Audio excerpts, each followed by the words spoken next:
ایک स्कूल में उस्ताद ने तमाम बच्चों को एक एक गमला और बीज दिया और कहा, ये बीज घर ले जाओ, पानी दो, धूप दो और 6 महीने बाद उगा कर ले आओ। जिस बच्चे का पौधा सबसे अच्छा होगा इसे सच्चाई का अवार्ड मिलेगा।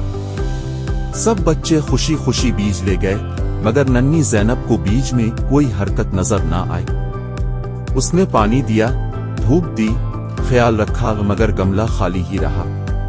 6 महीने बाद सब बच्चे पौधे, फूल, यहाँ तक के छोटे दरख्त लेकर आए। ज़ैनब शर्मिंदा सी खाली गमला लेकर आ गई।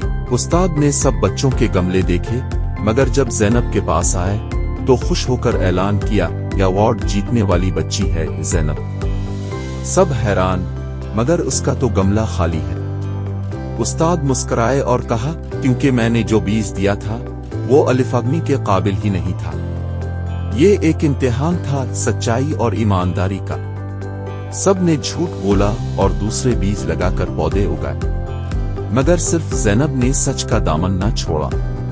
ज़ैनब खुश हुई, मगर इस दिन पूरी क्लास ने सच बोलने की अहमियत समझी। सबक: सच्चाई हमेशा कामयाब होती है, चाहे वक्ती तौर पर शर्मिंदगी क्यों ना हो।